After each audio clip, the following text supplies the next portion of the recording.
número 8. Capítulo 8. Deuteronômio, capítulo 8. Cuidareis de cumprir todos os mandamentos que hoje vos ordeno, para que vivais e vos multipliqueis e entreis e possuais a terra que o Senhor prometeu sobre juramento a vossos pais. Recordar-te-ás de todo o caminho pelo qual o Senhor teu Deus te guiou no deserto estes 40 anos, para te humilhar, para te provar, para saber o que estava no teu coração, se guardarias ou não os seus mandamentos. Ele te humilhou e te deixou ter fome e te sustentou com o maná que tu não conhecias, nem teus pais o conheciam, para te dar a entender que não só de pão viverá o homem, mas de tudo que procede da boca do Senhor viverá o homem. Nunca envelheceu a tua veste sobre ti, nem se inchou o teu pé nestes 40 anos.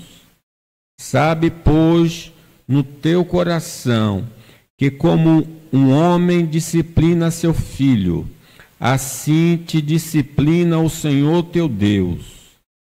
Guarda os mandamentos do Senhor teu Deus, para andares nos seus caminhos e o temeres, porque o Senhor teu Deus te faz entrar numa boa terra, terra de ribeiros de águas, de fontes, de mananciais profundos, que saem dos vales e das montanhas, terra de trigo e cevada, de vides, figueiras e romeiras, terra de oliveiras, de azeite e mel, terra em que comerás o pão sem escassez, e nada te faltará nela, terra cujas pedras são ferro, e de cujos montes cavarás o cobre.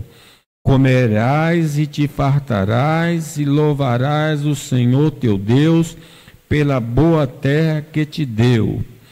Guarda-te, não te esqueça do Senhor teu Deus, não cumprindo os seus mandamentos, os seus juízos e os seus estatutos que hoje te ordeno, para não suceder que depois de teres comido e tiverdes farto, depois de haveres edificado boas casas e morado nelas, depois de se multiplicarem os teus gados e os teus rebanhos, e se aumentar a tua prata e o teu ouro, e ser abundante tudo quanto tens, se eleve o teu coração e te esqueça do Senhor teu Deus, que te tirou da terra do Egito, da casa da servidão, que te conduziu por aquele grande e terrível deserto de serpentes abrasadoras, de escorpiões e de secura, em que não havia água,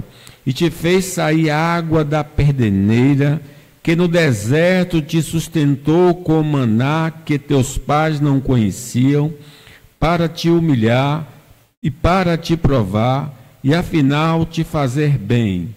Não digas, pois, no teu coração: a minha força e o poder do meu braço me adquiriram essas riquezas. Antes te lembrarás do Senhor teu Deus, porque é Ele quem te dá a força para adquirires riquezas, para confirmar a sua aliança que, sob juramento, prometeu a teus pais, como hoje se vê. Se te esqueceres do Senhor teu Deus, e andares após outros deuses, e os servires, e os adorares, protesto hoje contra vós outros, que perecereis.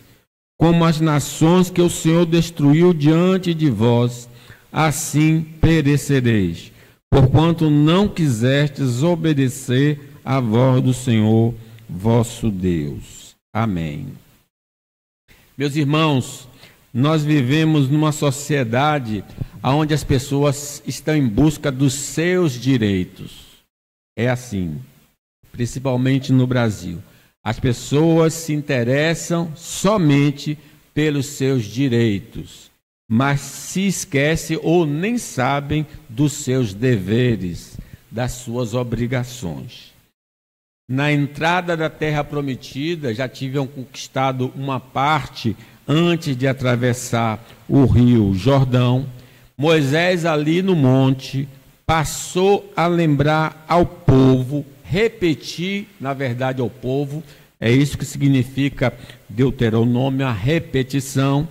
Ele lembra dos compromissos que o povo tem para com Deus.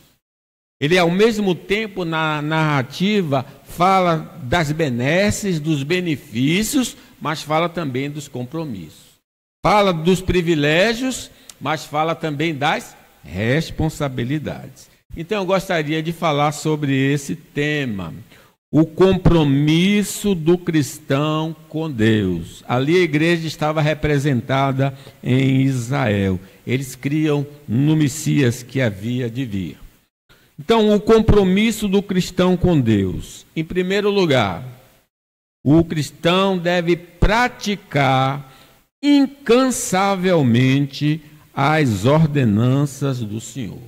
Observe no versículo 1: cuidareis de cumprir todos os mandamentos que hoje vos ordeno. É a ordem do Senhor. Não é uma obediência pontual, não é uma obediência esporádica, é uma obediência contínua. A pessoa como se está numa maratona e não se cansa, seja de dia, seja de noite, seja qualquer dia da semana, seja qualquer dia do ano, eu tenho de obedecer ao Senhor continuamente. O crente em Cristo deve, então, conservar, sem extrair ou adicionar qualquer coisa à palavra do Senhor. Para que eu cumpra, eu tenho de receber essa palavra e conservá-la integralmente. Não mudo e nem não acrescento e nem diminuo. Paulo, falando aos Coríntios, diz que a salvação depende dessa conservação. Irmãos, venho lembrar-vos o evangelho que vos anunciei, o qual recebestes e no qual ainda perseverais. Por ele também sois salvos, se retiverdes a palavra tal como vos-la preguei. Então não se pode mudar nem um i, nem um j da palavra de Deus. O servo de Deus necessita observar todas as ordenanças do Senhor. Não posso ter mandamentos prediletos. Todo mandamento, seja ele grande ou pequeno, eu devo obedecer. Foi essa mensagem dada ao nosso irmão Josué. Dela não te desvies nem para a direita, nem para a esquerda. Tereis o cuidado de fazer segundo toda a lei que meu servo Moisés mandou. Toda a lei completa. Todas as decisões do discípulo de Cristo precisa se harmonizar com os mandamentos de Deus. Então, eu tenho várias decisões a ser tomadas na vida. Eu preciso, quando tomar essas decisões têm de se harmonizar com a vontade que Deus revelou para cada um de nós. Infelizmente, Salomão, a quem Deus falou 2 vezes, na velhice se desviou desses mandamentos, servindo aos outros deuses. A prioridade, então, na vida cristã, a coisa primeira, é obedecer incondicionalmente a Deus. Saul, ele achava que Deus estava interessado nas ofertas dos animais. Então Deus manda Samuel dizer a ele: tem porventura o Senhor tanto prazer em holocaustos e sacrifícios, como que se obedeça a palavra do Senhor? Eis que o obedecer é melhor do que o sacrificar, e o atender melhor é do que a gordura de carneiros. A obediência é incondicional e que Deus ama a obediência. Obedecer a Deus, inclusive, é superior a conservar a nossa própria vida. É preferível perder a vida, mas perder a vida obedecendo ao Senhor.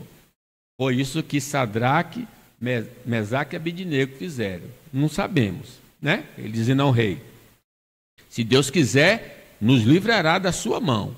Mas fica sabendo que mesmo que ele não livre, nós não vamos nos curvar à sua imagem de escultura. Lembra que o mandamento: não adorarás outros deuses, né?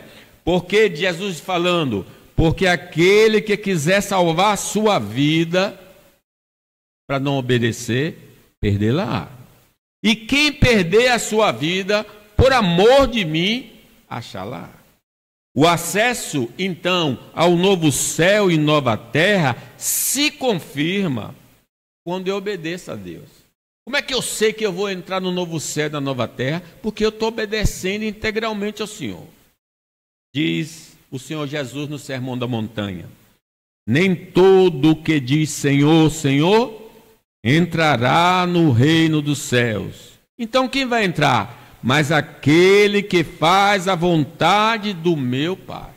Então a obediência é uma evidência, não a salvação, mas a evidência que a pessoa está salva em Cristo Jesus, o nosso Senhor. Submeter-se ao Senhor evidencia não só que eu tenho vida espiritual, mas também eu vou herdar a vida eterna. Eu vou receber a vida eterna, né? As minhas ovelhas ouvem a minha voz, obedecem, né? E eu as conheço, elas me seguem e lhes dou a vida eterna. A obediência incondicional ao Senhor nos tornará pessoas de grande status no reino de Deus. Quem é uma pessoa grande no reino dos céus? É aquela pessoa que obedece ao Senhor, né? Os profetas foram perseguidos, sofreram, morreram, e Jesus diz: grande é o vosso galardão nos céus. A pessoa que se submete a Deus, mesmo que para isso possa sofrer muito. A fé em Cristo sempre será reconhecida pela guarda dos mandamentos de Deus. Como eu sei que eu tenho fé? Pela obediência.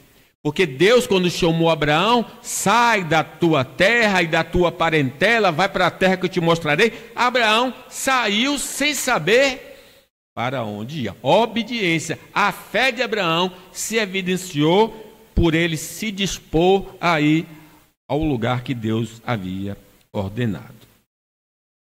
Compromisso do cristão com Deus. Em segundo lugar, manter na memória a palavra do Senhor. Vejam no versículo 2: recordar-te-ás de todo o caminho pelo qual o Senhor teu Deus te guiou no deserto estes 40 anos, para te humilhar, para te provar, para saber o que estava no teu coração, se guardarias ou não os seus mandamentos. Ele te humilhou e te deixou ter fome e te sustentou com o maná que tu não conhecias, nem teus pais o conheciam, para te dar a entender que não só de pão viverá o homem, mas de tudo que procede da boca do Senhor viverá o homem. Nunca envelheceu a tua veste sobre ti, nem se inchou o teu pé nestes 40 anos. Sabe, pois, no teu coração, que como um homem disciplina seu filho, assim te disciplina o Senhor teu Deus. Deus soberano, irmãos, Ele determina, se a gente lembra do que nos ocorreu, não só do que Deus ordenou, mas do que Deus nos fez. Deus soberano determinou os caminhos que devemos trilhar conforme a sua palavra. Porque é dito ali que teu Deus te guiou. Foi Deus que pegou o povo do Egito e guiou para a terra prometida, né? É interessante que é dito lá em Números que havia uma nuvem. A nuvem se erguia de sobre a tenda. Os filhos de Israel se punham em marcha. E do lugar onde a nuvem parava, aí os filhos de Israel se acampavam. Segundo o mandato do Senhor, os filhos de Israel partiam. E segundo o mandato do Senhor, se acampavam. Quer dizer, o povo só saía do lugar pela indicação da nuvem. A nuvem guiava o povo pelo deserto para a glória do Senhor. Deus, irmãos, é quem determina quanto tempo devemos permanecer no deserto existencial. Diz que estes 40 anos, passaram 40 anos. Quem determinou que deveria ser 40 anos? O próprio Deus. Lembram que os espias passaram 40 dias espiando a terra, e aí quando voltou deu um relatório não muito agradável. Deus aí os puniu, a população menos 2, né? Judá, Josué e Calebe, e para cada dia 1 ano. Eles tiveram de passar 40 anos no deserto. Mas o Senhor disse, em relação a Paulo, vai, falando para Ananias, porque este é para mim um instrumento escolhido para levar meu nome perante gentios e reis, bem como perante os filhos de Israel, pois eu lhe mostrarei o quanto lhe importa sofrer pelo meu nome. É Deus que determina se eu vou passar pelo deserto ou não e quanto tempo eu tenho de ficar no deserto. A palavra de Deus pode nos conduzir por um caminho desprovido da graça comum para preservar a nossa vida da apostasia. Às vezes Deus não nos dá o que nós queremos para nos poupar de desviarmos do Senhor. Diz o texto sagrado que quando, tendo o faraó deixado ir o povo, Deus não o levou pelo caminho da terra dos filisteus, posto que mais perto. Pois disse, para que porventura o povo não se arrependa vendo a guerra e torne ao Egito. Porém Deus fez o povo rodear pelo caminho do deserto, pelo Mar Vermelho. Louvado seja Deus. A gente precisa entender que Deus está governando a nossa vida.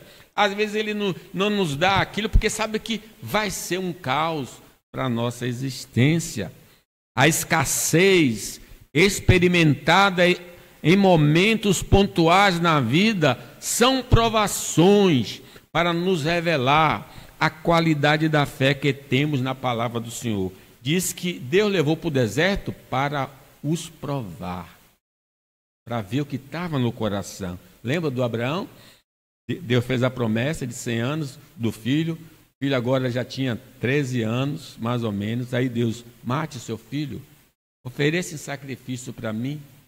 E Abraão pegou aquele menino e levou para matar, né? E diz que, Hebreus, pela fé Abraão, quando posto à prova, ofereceu Isaque. Estava mesmo para sacrificar seu unigênito, aquele que acolheu alegremente as promessas. O que se tinha dito, em Isaque será chamada a tua descendência, porque considerou que Deus era poderoso para ressuscitá-lo dos mortos.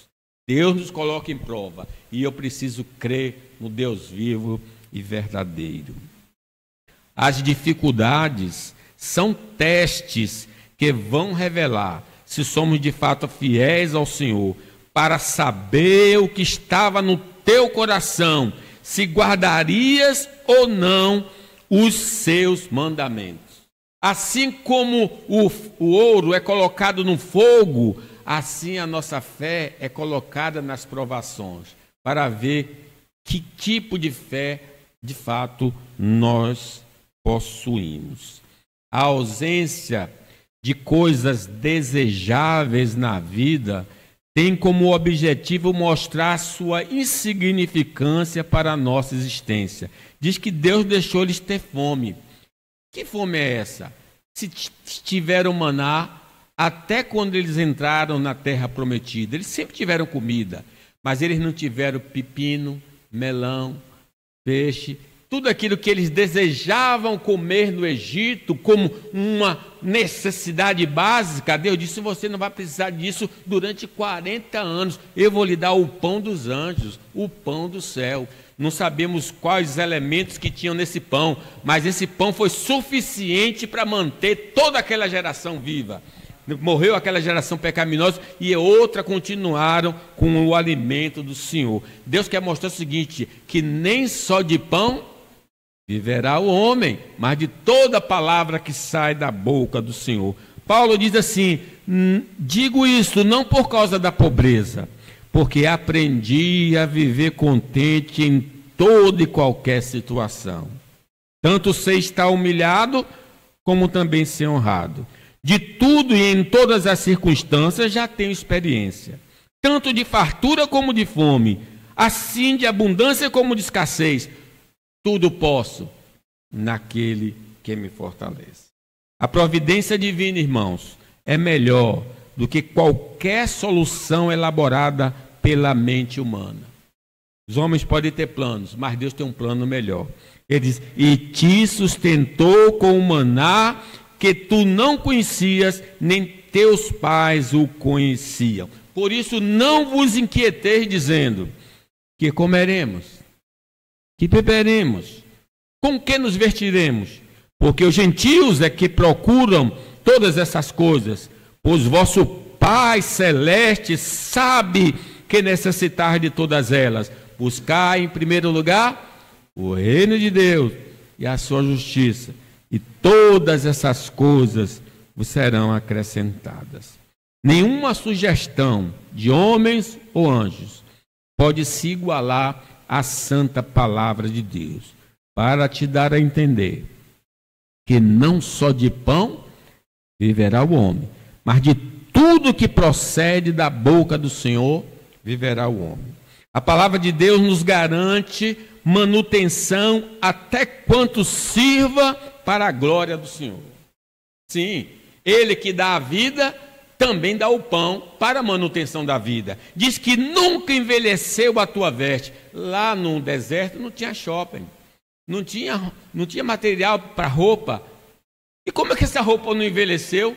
Porque Deus pode fazer uma roupa se conservar para a sua glória. Diz: nunca envelheceu a sua veste sobre ti, nem se inchou o teu pé nestes 40 anos. Quer dizer, o chinelo era o mesmo, o sapato era o mesmo e funcionava durante 40 anos ali, tranquilo, porque Deus pode renovar a cada manhã. Ele não pegou a viúva e a botija, né, de azeite, de farinha, e multiplicou até quando a chuva veio cair. Pastor Moreira falou sobre, né, o Elias. A palavra de Deus revela que Deus prova e disciplina aquele a quem quer bem. Sim. Mas por que esse deserto, por que essa dificuldade? Sabe pôr no teu coração que como homem disciplina seu filho, assim que disciplina o Senhor teu Deus. É o Deus maravilhoso. Então, confiar na palavra de Deus nunca nos deixará decepcionar. Eu creio, Senhor. Eu creio que a sua palavra é viva e eficaz. Compromisso do cristão com Deus. Terceiro lugar. Guardar os mandamentos estimulados pelas promessas de Deus. Vejam aí no 6. Guarda os mandamentos do Senhor teu Deus, para andares nos teus caminhos e o temeres. E aí diz: porque o Senhor teu Deus te faz entrar numa boa terra, terra de ribeiros de águas, de fontes, de mananciais profundos, que saem dos vales e das montanhas, terra de trigo, de cevada, de vides, de figueiras, de romeiras, terra de oliveiras, de azeite de mel, terra em que comerás o pão sem escassez e nada te faltará nela, terra cujas pedras são ferro e de cujos montes cavará o cobre, comerás e te fartarás, e louvarás o Senhor teu Deus pela boa terra que te deu. Há promessas de uma boa terra para nós, se nós obedecermos fielmente ao Senhor.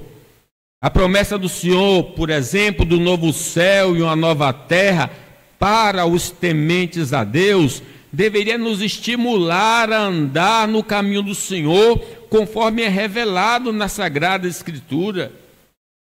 João é que diz: eu vi um novo céu e uma nova terra. E Pedro fala: nós aguardamos novos céus e nova terra, onde habita a justiça. A terra é prometida para nós. Então vamos vestir a roupa da obediência. A promessa de que o próprio Deus nos conduzirá em toda a nossa trajetória até o paraíso precisa nos encorajar a cada manhã para fazer a vontade de Deus. Ele diz: porque o Senhor teu Deus te fará entrar. Se Deus é por nós, quem será contra nós? Pedro fala que é para uma herança incorruptível, sem mácula, imarcessível, reservada nos céus para vós outros, que sois guardados pelo poder de Deus. Estamos debaixo da proteção para chegar lá. A única coisa que Deus exige de nós, o quê? Me obedeça. Me obedeça sempre. A promessa de instrumentos, de bênçãos, para que quem anda com Deus deveria nos incitar a viver de maneira santa. Além dele prometer nos guiar, ele disse: não vos deixarei sozinhos, lhe darei o Consolador para estar convosco, o Espírito da verdade. Esse Espírito que atuava em Sansão, e Sansão conseguiu derrubar 1000 homens, é o mesmo Espírito que está em nós, para nos levar para a terra gloriosa. Louvado seja Deus. A promessa de felicidade para quem caminha dentro da vontade divina precisa despertar em nós o apetite para fazer a vontade do Senhor. Bem-aventurados que trilham caminhos retos e andam na lei do Senhor. Bem-aventurado significa feliz. Quando o homem obedece a Deus, ele goza de felicidade, de prazer. A promessa de que na terra de Deus não haverá falta de nada aprazível deveria nos impulsionar a guardar os mandamentos do Senhor. Nós temos um jardim nos aguardando, que tem toda sorte de fruta, toda coisa comestível. Lá não há dor, não há tristeza. Na casa do meu Pai, diz o Senhor Jesus, há muitas moradas. Se assim não fora, eu vos teria dito, pois vou preparar-vos lugar. E quando eu for e vos preparar lugar, voltarei e vos receberei para mim mesmo, para que onde eu estou, estejais vós também.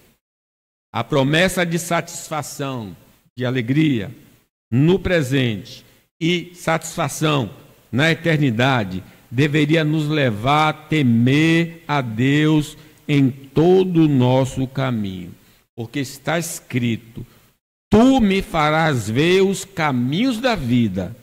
Na tua presença há plenitude de alegria. Na tua destra há delícias perpetuamente. A única coisa que ele pede: meu filho, me obedeça. Eu tenho tudo preparado para você. O desconhecimento das promessas de Deus para esta vida e para a eternidade nos tem levado a uma vida relaxada. Os crentes leem tudo, mas não leem a palavra do Senhor. Então não sabe o que Deus prometeu para hoje, nem sabe o que Deus prometeu para amanhã. Um amanhã muito próximo. Porque desconhece. E como desconhece, também não tem ânimo de continuar no caminho do Senhor. A infelicidade presente do crente se dá pela sua falta de compromisso com Deus em seu dia a dia. Não pode ser feliz um cristão que não obedece ao Senhor. Está entristecendo o espírito, está apagando o espírito, por isso ele é mais infeliz de todos os homens, porque tem um Deus vivo, mas não tem felicidade, porque não obedece ao Senhor. Ande dentro da vontade de Deus e sua vida será alegre, prazerosa. Compromisso do cristão com Deus. Em quarto lugar, guardar os mandamentos para ser preservado da soberba. Versículo 11. Guarda-te, não te esqueça do Senhor teu Deus, não cumprindo os seus mandamentos, os seus juízos, os seus estatutos, que hoje te ordeno, para não suceder que depois de teres comido e tiveres farto, e depois de haveres edificado boas casas e morado nelas, depois de se multiplicarem os teus gados e os teus rebanhos, e se aumentar a tua prata e o teu ouro, e se abundante tudo quanto tens, se eleve o teu coração, e te esqueça do Senhor teu Deus, que te tirou da terra do Egito, da casa da servidão, que te conduziu por aquele grande e terrível deserto, de serpentes abrasadoras, de escorpiões e de secura, em que não havia água, e te fez sair água da pederneira, que no deserto te sustentou com o maná que teus pais não conheciam, para te humilhar, para te provar, e afinal te fazer bem. Não diga, pois, no teu coração, a minha força e o poder do meu braço me adquiriram essas riquezas. Leamos 18. Antes te lembrarás do Senhor teu Deus, porque Ele é quem te dá força para adquirir riqueza, para confirmar a sua aliança, que sobre o juramento prometeu a teus pais, como hoje se vê. A falta, então, do exercício da vontade de Deus apagará o Senhor e seus feitos de nosso coração e mente, para nos introduzir na autoconfiança. Quando eu deixo de obedecer a Deus, eu estou me esquecendo de Deus. Eu estou me esquecendo do que Ele fez por mim. Diz Paulo, exercita-te pessoalmente na piedade, pois o exercício físico para pouco é proveitoso, mas a piedade, andar com Deus, para tudo é proveitosa, porque tem a promessa da vida que agora é e da que há de vir. Andar com Deus, o bem-estar, a felicidade, pode se tornar uma grande tentação para quem negligencia as ordenanças de Deus. Veja o que no Provérbios o rei pede: Senhor, não me dê riqueza, para que eu não me esqueça de ti, nem a pobreza para que eu venha furtar. Aqui está dizendo, para não suceder que depois de teres comido e tiveres farto, depois de haveres edificado boas casas e morado nela, digas, quem é o Senhor? Eu consegui tudo isso pela minha força. Não foi o seu braço, foi Deus que lhe deu. Cuidado, se a ausência de bênçãos materiais é uma tentação, maior tentação é quando Deus dá muita coisa. A pessoa pode se iludir e pensar que conseguiu pelo seu esforço próprio. O contentamento, irmãos, é consequência de uma vida que anda com Deus, e não porque possuímos bênçãos da graça comum. Nós precisamos entender, a nossa vida tem de ser sem avareza, contentar-vos com o que tendes, porque o Senhor tem dito, de maneira alguma te deixarei, nunca, jamais te abandonarei. Ele está, mas a despensa está vazia, mas Deus está ali, e na hora que Ele quiser, Ele abre a porta ou fecha a porta. A satisfação pela salvação do pecado é obra de Deus no começo ao fim. Mas se esquecermos dessa verdade, vamos achar que a mudança de vida é fruto da nossa determinação. Não é. Eles saíram do Egito foi por causa da mão de Deus. Nós saímos do pecado porque Deus nos salvou. Se o Filho vos libertar, verdadeiramente seremos livres. O bem-estar proveniente da graça comum, a comida, a vestimenta, a morada, pode ser facilmente confundido com nossa atividade profissional e nos levar a pensar que não precisamos de Deus. Basta o homem ter alguma coisa e dizer, é eu que acordei cedinho para ir trabalhar. Se eu não fosse trabalhar, não tinha nada em casa. Você só levantou porque Deus fez você levantar. Você tem força porque Deus lhe deu força. Você tem inteligência porque Deus lhe deu inteligência. Você está preservado agora em vida porque Deus está te preservando.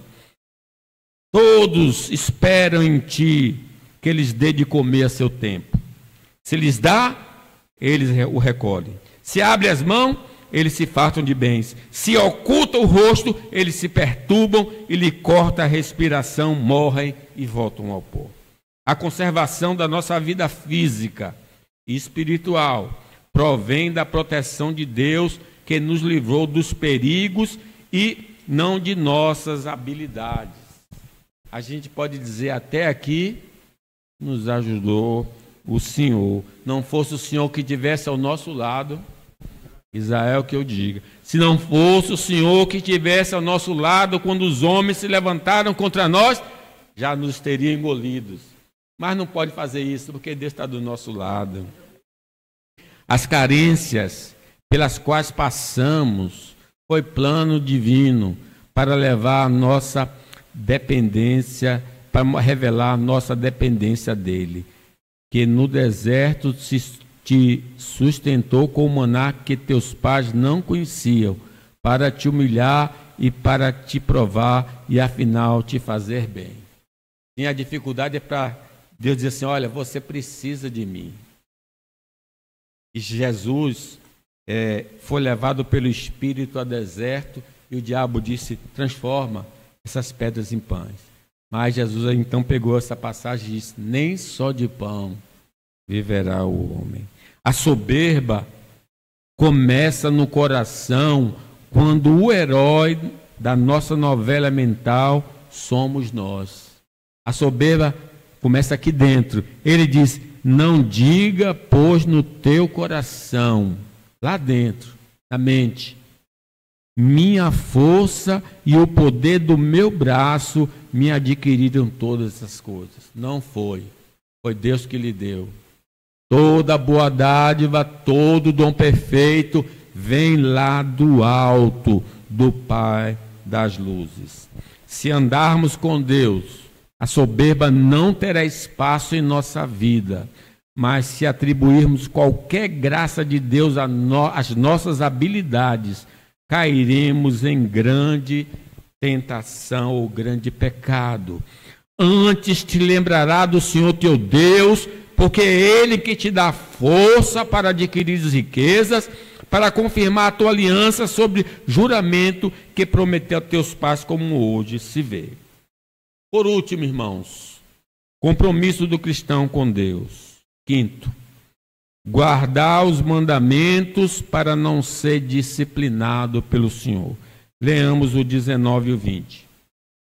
Se te esqueceres do Senhor teu Deus, e andares após outros deuses, e os servires, e os adorares, protesto hoje contra vós outros, que perecereis, como as nações que o Senhor destruiu diante de vós, assim perecereis, porquanto não quiseste obedecer à voz do Senhor vosso Deus.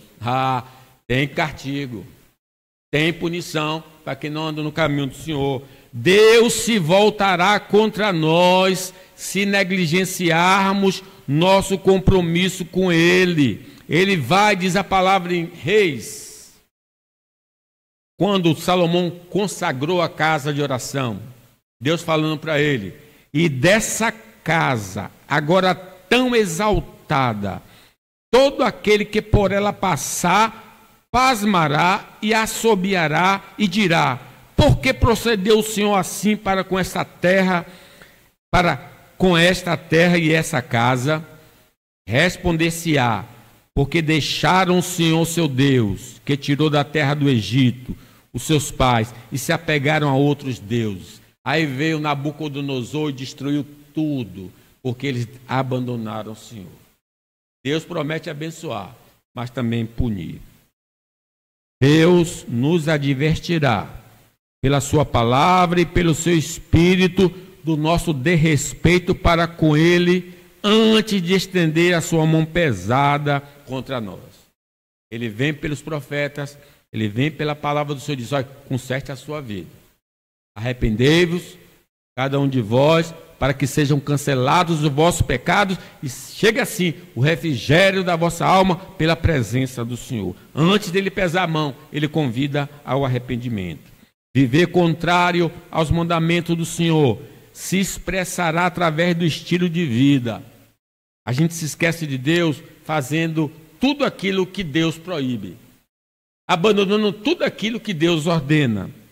Isso, assim, toda árvore boa produz bons frutos, porém a árvore má produz frutos maus. Não pode a árvore boa produzir frutos maus, nem a árvore má produzir frutos bons. Toda árvore que não produz bom fruto é cortada e lançada no fogo. Assim, pois, pelos seus frutos os conhecereis. As bênçãos da graça comum poderão ser retidas, diminuídas, perdidas, e não vão produzir satisfação se a mão do Senhor for contra nós devido à nossa desobediência regular. Já pensou? Você pode até ter coisas ou não ter, porque é a mão de Deus impedindo que tenha. Ou quando tem, diz: tende semeado muito e recolhido pouco. Comeis, mas não chega para fartar-vos. Bebeis, mas não dá para saciar-vos. Vestivos, mas ninguém se aquece. E o que recebe salário, recebe para pô-lo no saquitel furado. Deus faz soprar na vida da pessoa tudo que não é agradável. Os inimigos da nossa vida vão nos subjugar temporariamente, porque deixamos de seguir ao Senhor para obedecer ao nosso coração corrompido. Diz: não deis lugar ao diabo. A ausência do fruto do Espírito estará fortemente presente no crente que desobedece ao Senhor. Você não vê nele amor, alegria, domínio próprio, longanimidade, benignidade, bondade. Porque uma vez que desobedeceu a Deus, a luz é cortada. O poder do Espírito é cortado na vida dessa pessoa. Escândalos vão aparecer na vida do homem que se esqueceu de Deus, trazendo desonra ao Evangelho. A vida financeira poderá ser grandemente afetada por escolhermos andar na contramão da vontade de Deus. Problemas de saúde poderão nos atingir porque estamos remando contra a maré da vontade de Deus. A morte física não deixa de ser uma realidade para quem não honra a aliança com Deus. Deus pode até tirar a vida do indivíduo, como na igreja de Corinto haviam fracos e alguns tinham morrido porque participavam de maneira indigna da ceia. Confessar os pecados é a maneira recomendada pelo Senhor para afastar sua ira contra nós. Se confessarmos os nossos pecados, Ele é fiel e justo para nos perdoar os pecados e nos purificar de toda a injustiça. Abandonar todo o caminho mau é necessário para que Deus se volte para nós. Deixe o ímpio, o seu caminho ímpio, e se converta ao Senhor, que se compadecerá dele. Concluo fazendo essas afirmações. Primeiro, temos buscado a Deus por causa das bênçãos, mas temos sido descuidados quanto aos nossos compromissos com Deus? Nós fizemos voto, nós fomos batizados no nome do Pai, do Filho e do Espírito Santo, prometemos obedecer ao Senhor em todos os momentos da nossa vida, fizemos promessa no batismo de ser frequentes na igreja, de contribuir, enfim, evangelizar. Cadê o compromisso com Deus? O nosso deserto existencial é proveniente de provação ou porque somos desobedientes ao Senhor? Eu fui para o deserto porque pequei, ou eu fui para o deserto como Jesus porque estou sendo provado? O Espírito Santo levou Jesus ao deserto para ser tentado pelo diabo. Mas os 40 anos no deserto foi por causa da iniquidade. Então, precisamos fazer esse tipo de avaliação. Somente Deus, irmãos, é autossuficiente. mas nós somos autodependentes. Todos nós precisamos de Deus. Ah, mas eu já tenho um plano. Ah, o plano pode falhar. Não pode, a empresa pode até nem lhe atender. E mesmo que lhe atenda, você ainda vai morrer. Porque muitos ricos têm morrido. Quem não observa os mandamentos do Senhor já se distanciou de Deus. Pode estar na igreja, mas não está obedecendo, está longe do Senhor. Enquanto a vida física, há possibilidade de nos voltarmos para Deus, mas depois da morte, segue-se o juízo. Hoje é o dia aceitável, hoje é o dia da salvação. Se ouvires a voz de Deus, não endureça o coração. Que Deus nos abençoe.